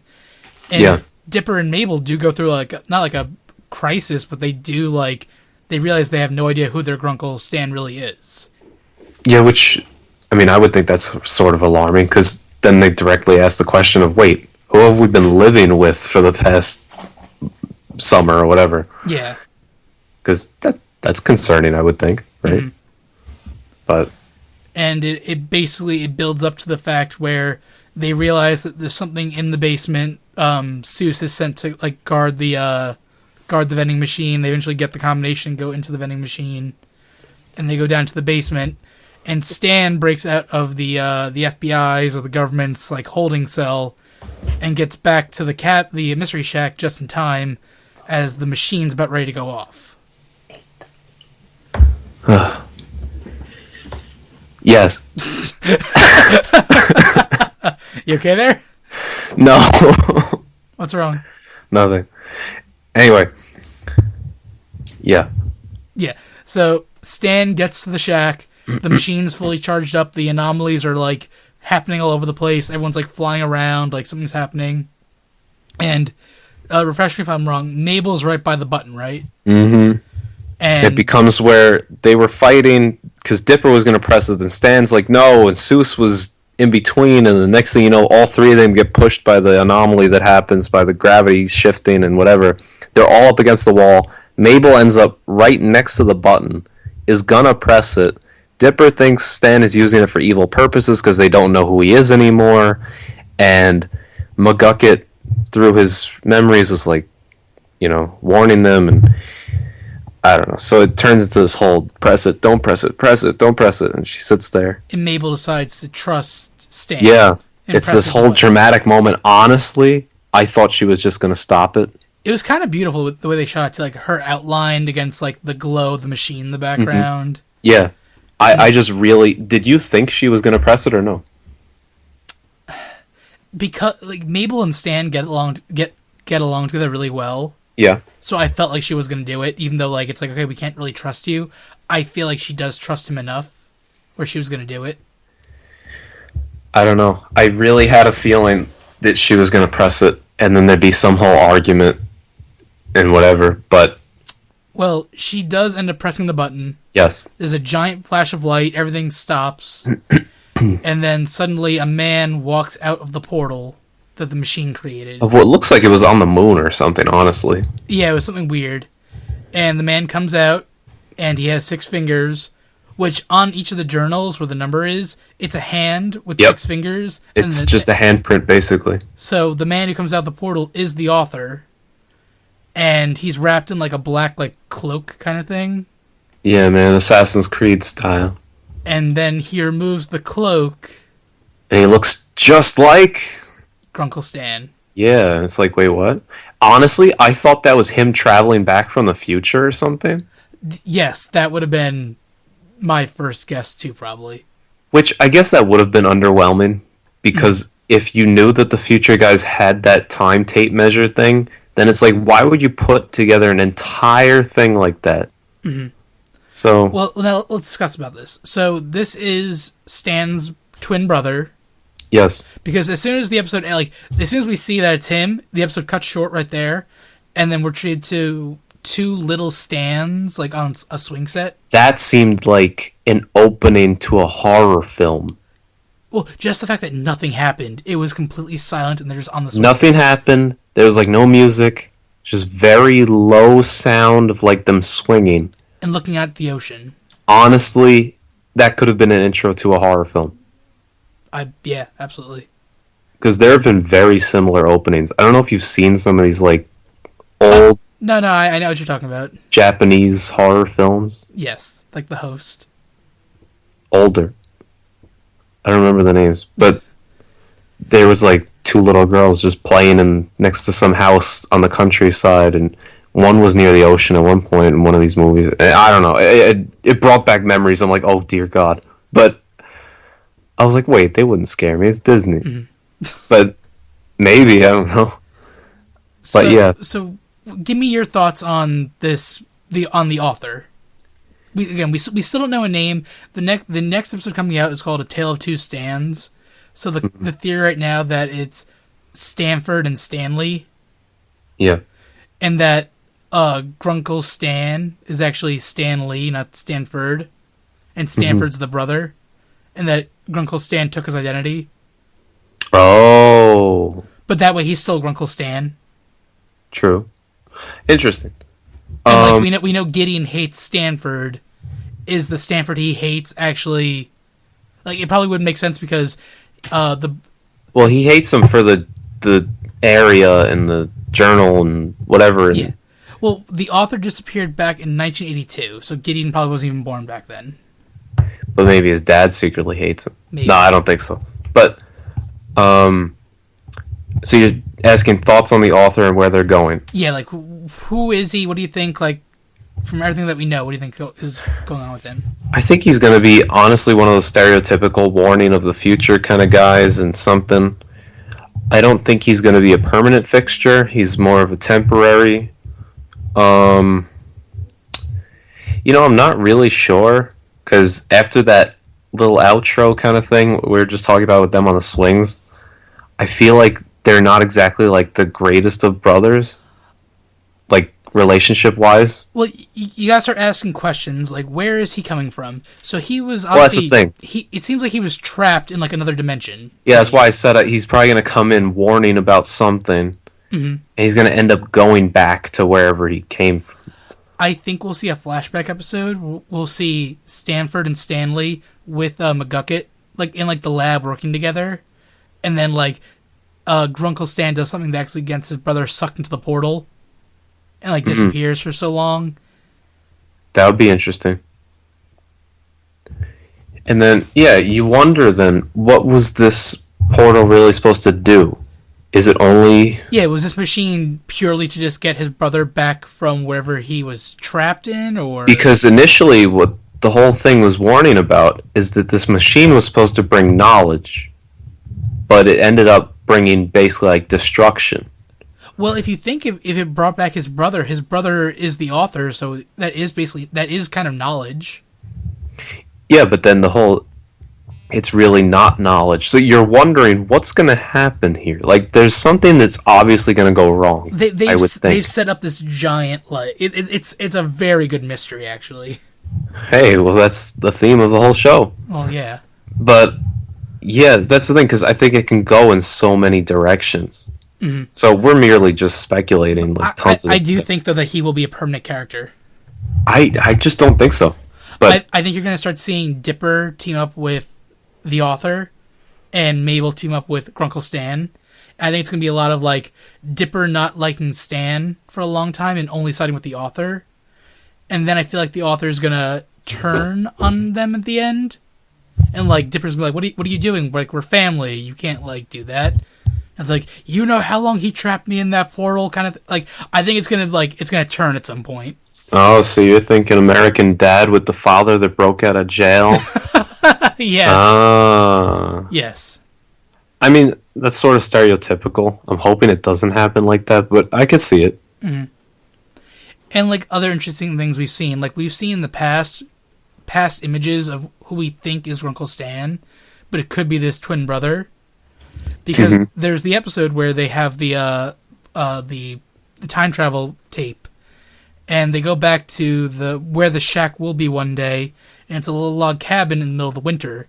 And some guy steps out, and it looks like Grunkle Stan, except he has longer hair. He looks and he's standing up a little more straight. And they make a point to not show his hands, because we know that the author has one extra finger. So was that Grunkle Stan we saw in the cabin? Was that the author? Like, they've set up a very good, like, I don't know. It's very good storytelling. In theory, they would both be Grunkle Stan. Well, yes, but I feel like they're going to have to, like, make, like, some kind of acknowledgement to, like, keep it different. Yeah, I know. I'm just thinking, I'm like, wait. In theory, they would both be Uncle? It'd be Grunkle Stanford and Grunkle Stanley then. Grunkle, though. If that's their names. Again, we're basing this off of the episode is called A Tale of Two Stans. That could just be because they both look like Stan. Well, it's funny because in the preview, there's one that's basically dressed up in a suit. But then you wonder, is that the one we know? Or is he now trying to mimic what his brother used to do? Like, very interesting little questions here. Mm-hmm. And they've casted J.K. Simmons, who's probably most known for nowadays playing Tenzin on Legend of Korra, and J.K. Simmons in Spider-Man movies. And also known for being really, I guess, the inspiration for the J.K. podcast. I mean, he's got J.K. in his name. No, our names inspired the J.K. podcast, but... Oh. But yeah, I'm very excited to have him on the show. He's a great voice actor. And okay, then I thought you were going on with it. You're like, I'm grateful to have him on the show. I'm like, he's coming on the show? As in the podcast? I'm like, wait. Also, one interesting thing generally about the show is that people also voted on what their least favorite episode of season 2 is. Uh-huh. Somehow, their least favorite episode is the Love God episode. I agree. Really? Again, the only part that I like is the part with the balloon. Really? Yeah, I didn't like the whole love potion thing. I like that Robbie and Tambry finally got together, and that kind of fixes that. But having everything fall apart, I don't know. No, see. I'm looking at the season 2 episodes. No, I'm looking at 2. There's only one that, or 2. Actually, it's funny because those are in 2nd and 3rd that I would say were worse. I hate to say it because it's off of your play, but the Little Gift Shop of Horrors, I wasn't the biggest fan. It was 3 minis. I have to give that one because that's the one Neil deGrasse Tyson as Waddles. True, I did like that. Yeah. I'm looking at, I think the only one I didn't like out of all these was the Gulf War. Yeah, that one I wasn't the biggest fan of either. It's okay. It's people golf ball things. Everything else was perfect. Well, that was a weird synopsis of it, but yeah. Yeah. I don't know. It's just the Real Girl sock opera was good. The Society of the Blind Eye was cool. Having Blendon come back was cool. The Northwest thing was fantastic. That was really cool too. I'm mad that they tricked him. That they were using Dipper. I'm not surprised, but it kind of it legit pissed me off. But he knows that Pacifica's different. Yeah, but even... And don't you think they would make the greatest couple? Oh, I ship them so hard. See, that's honestly, when I had that moment, and I was cheering for him. I was doing the, get him. As much as I would love Wendy and Dipper to be a thing, I think they've established it's not going to happen. I think that'd be weird. Well, here's the thing. She's so much taller. She's only a couple years older though, but she's just so much taller. I know. I don't know, but honestly, he's in one of those. See, I feel like I have this problem. He reminds me much of myself, more than Stan.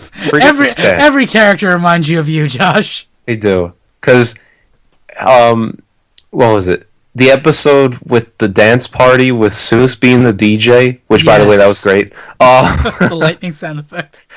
Oh my god. But what's it called? When he was trying to ask Wendy to dance and everything, and he kept making lists and theories and how he would go about this and the plan, and I've done that too. So. And be like, no, this could happen, oh no, and then I was like, yeah, that's me. I've done that before too. Yeah, but what was it? It's just this is the other thing. You can say she looks great, all that stuff, that's why he likes her. But personality-wise, things they do, that's really not him. He's not what she is like. He tries to be the cool kid. And but that's not him. I know. But there are some times when he's fighting the zombies or stuff like that, he's being him, and she does kind of look at him differently. Yeah. So there's definitely something there, but I don't know. Well, they also gave the hint when they went back those 10 years or... Oh, yeah, and little Wendy rides up and you're cute. Well, she didn't say it. Tambry said it. Well, Tambry said Wendy thinks you're cute. Yeah. Yeah.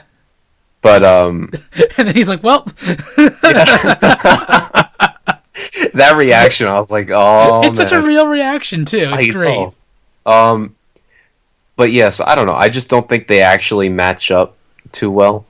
But I think Pacifica and him match up very well. They do, and it'd be very interesting because Mabel hates Pacifica. But I think she would deal with it. Well, there'd be an episode where she'd be not okay with it, and then by the end they resolve it, and then... Like, can we just write that episode and put it up or something? Honestly, I don't think I'm clever enough to write this show. Like this, like I feel like I could write Adventure Time. This show is like I have no idea where they're going. Yeah, I love the fact that they take something really stupid from the beginning and incorporate it all the way in the end in like some fight. Like, I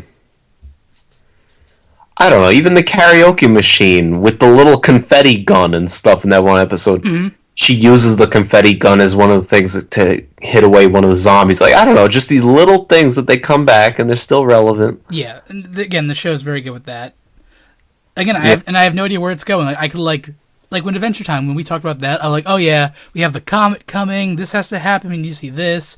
Yep. This, I'm like, I have no idea where they're going. They brought back his. What's going to happen with the author? Who knows? Yeah. So, but Pacifica, man. Yes, we ship Pacifica and Dipper. That's a JK exclusive. Yeah, that's right. This is the only place you get it, not the PS4 or the Xbox One. I would totally play a Gravity Falls game. No. Yeah. If it's anything like any show or movie brought onto a video game... It's got to be like a top-down adventure game, kind of like Zelda, but with voice acting. So like you walk up to Seuss, and like it's like all like really like good sprite work. I guess. I don't know, maybe. Alright, well, so like we said... today is currently July 9th. The episode 12 of season 2, A Tale of Two Stands, comes out July 13th. So by our next episode, we will be talking about the premiere, or like the return from hiatus, because that's gonna be big for you and me, I think. Yeah, I want to see my boy Dipper. I do like Dipper. Your boy Grunkle Stan. Yo, I know, right? And Seuss, come on. Yeah, dude. I love all the characters. It's a fantastic show. Even Thompson. Thompson.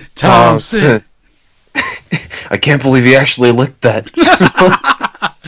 Weren't they shooting jelly beans into his belly button? Yeah. And then he gets hit like a piñata at the festival thing. Yeah. Do you know how much I had to do to get a part of that group? And that felt like something real. Like, when you try to like get into a group like that and it falls apart. Okay, well, I don't really have that personal example, but I could see it being like a very real thing. Yeah, it was pretty real. So I was like, huh. But I don't know, man, that idea of taping the snacks to his body. And he wore that gigantic coat that fell off in 1 second when he bent over. Yeah, Thompson's right away from the cops. Thompson. Oh my god. Somehow that reunites everyone. Yeah. Watching one of your friends getting chased and beat up by police. I mean, I guess, whatever works. But, yeah. Any other closing thoughts as we wrap up our Gravity Fall discussion, Josh? That gold panning machine was fantastic. And it bit the badger. Yes. The talking badger and the thing that spits out oil from its mouth. Yeah. Stan wanted to throw away. Also, okay, the one other thing, we were talking a lot earlier with Stan and his, like, fake stuff in his mystery shack. Mm-hmm. The one thing, you always know in those, like, souvenir places or whatever, you put a penny in the thing and it gets shaped into something cool, right? He had that machine, and this little kid put a penny in it. Thanks for the penny. I thought it was pretty good, so that was it. I think that's my closing thought on the show. I love the show a lot. Again, I feel like it's very cleverly written. And oh, wait. Okay. One last mention, Ken. Okay. Mabel's friends. We talked about Grenda. Yeah. But Candy, the little Asian girl who is also voiced by the same person that does BMO and Princess Rainicorn. Yes, on Adventure Time. Yeah. I just think it's cool. And she's very, like, clumsy. It's great to watch. She runs into the wall. Yep. Mm-hmm. And she's obsessed over boys just like Mabel. I want to touch their faces. Yeah, exactly. Anyway, okay. So I think now I feel comfortable that we've hit on some major characters all over the place. All right. And yes, there is a body switching episode, which is fantastic. Yeah, and, like, the thing is, there are probably still some characters we're just not mentioning that I just can't think of right now. But, like... Did we mention the fake Mabel and the fake Dipper? What? Do you know what I'm talking about? No. There's reoccurring characters in the show called Schmipper and Schmabel. No. They're always in the background. It's Schmipper and Schmabel, and they're two very young. Like they look like Dipper and Mabel if they were like opposite, and they have a loving grandpa who gives them affection. Oh, they were in the fishing one, and they were on the boat, and they wanted to hear more stories. And Stan goes over, and he's like, "Hey, yeah." And they're in a few episodes, and they always just every time Grunkle Stan does something bad, it shows them in the background with the good grandpa. Oh, that's pretty good. Also, that one little girl, or maybe it was a little boy, I don't remember. It was like, "Hi, my name is something with like a G," and then gets immediately eaten by this monster. Was that the Halloween episode? No, I think it was an earlier. Oh, it was the fishing one still. I don't know. And it was like, "Remember me," and then Seuss was like... I think that's a Halloween episode. Seuss was like, "We will never forget you," or whatever.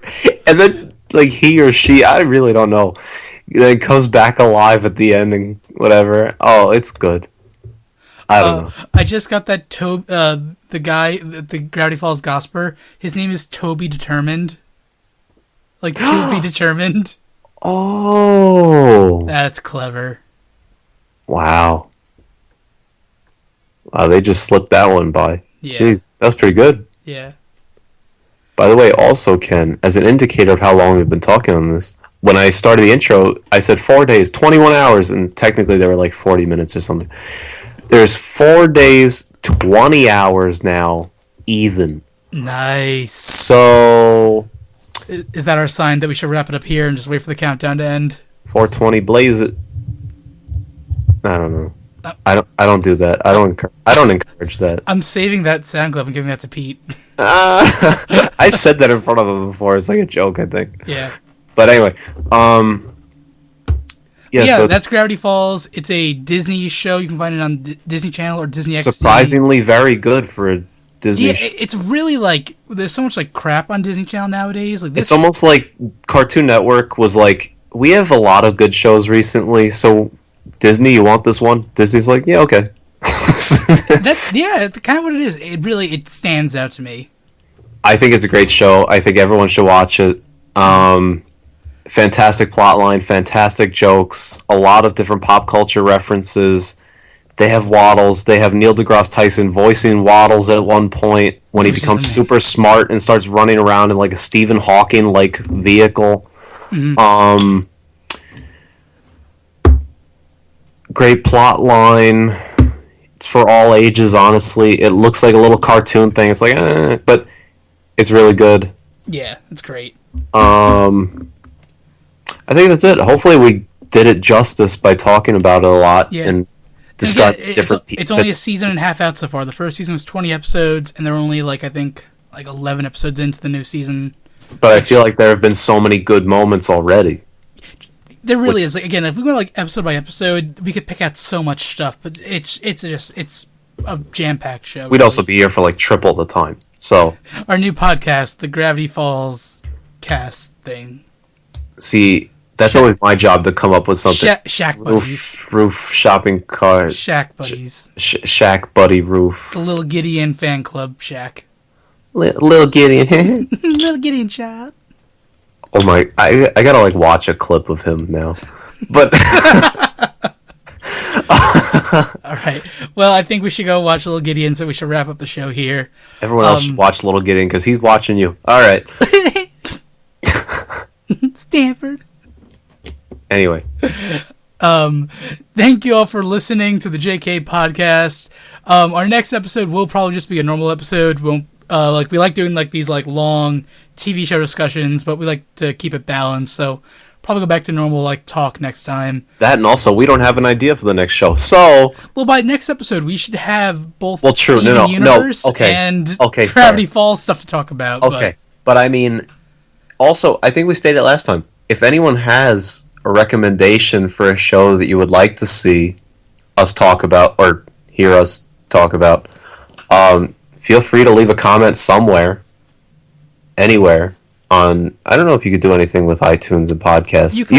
Technically, in a review, you can be like, "I love this show. You should also talk about whatever." Yeah. Write it on YouTube in the comments. I don't know. Yeah, let us know. Send Ken a private message. I don't care. Yeah, if you like me and Josh talking about these, like we've done Adventure Time and Steven Universe and now Gravity Falls. Not the Gravity Falls. The Adventure Time and the Steven Universe ones did very, very well when we did them. So you guys like us talking about them apparently. So let us know. Yeah, and we've definitely got One Piece in the future at some point. The far, far future, but eventually. Yeah, so that's really the only one. And if you're a fan of Dragon Ball Super, me and Josh do host another podcast with our buddy Fong called the 3-Star Dragon Ball Buddies. It's also on my channel, where we will be discussing the new Dragon Ball Super series every week. So episode comes out, we watch it, we talk about it. Yeah, so basically once the translation comes out, within about 24 hours of that, it'll be up pretty much. Yeah. And yeah, so it's almost like you get to watch the episode, then hear us talk about the episode. Next thing you know, you got this really nice, condensed whole weekly fill of Dragon Ball. Yeah, it's nice to just hear commentary with people who are watching the show live with you. And that's what and coming up with different theories and takes on it. And exactly. Fong has got some great insight to a lot of the stuff because he really grew up with this as like his main show that he watched. So he's got very good insight to it. Yeah, he's Asian. See, I wasn't going to say it. No. Now that is racist. There you go. We can agree on something. JK. All right. All right. Thank you all for listening. Until next weekend. Well, it depends. If you're watching this on the weekend, yes, next weekend. Until next time.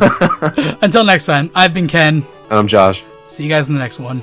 Bye-bye.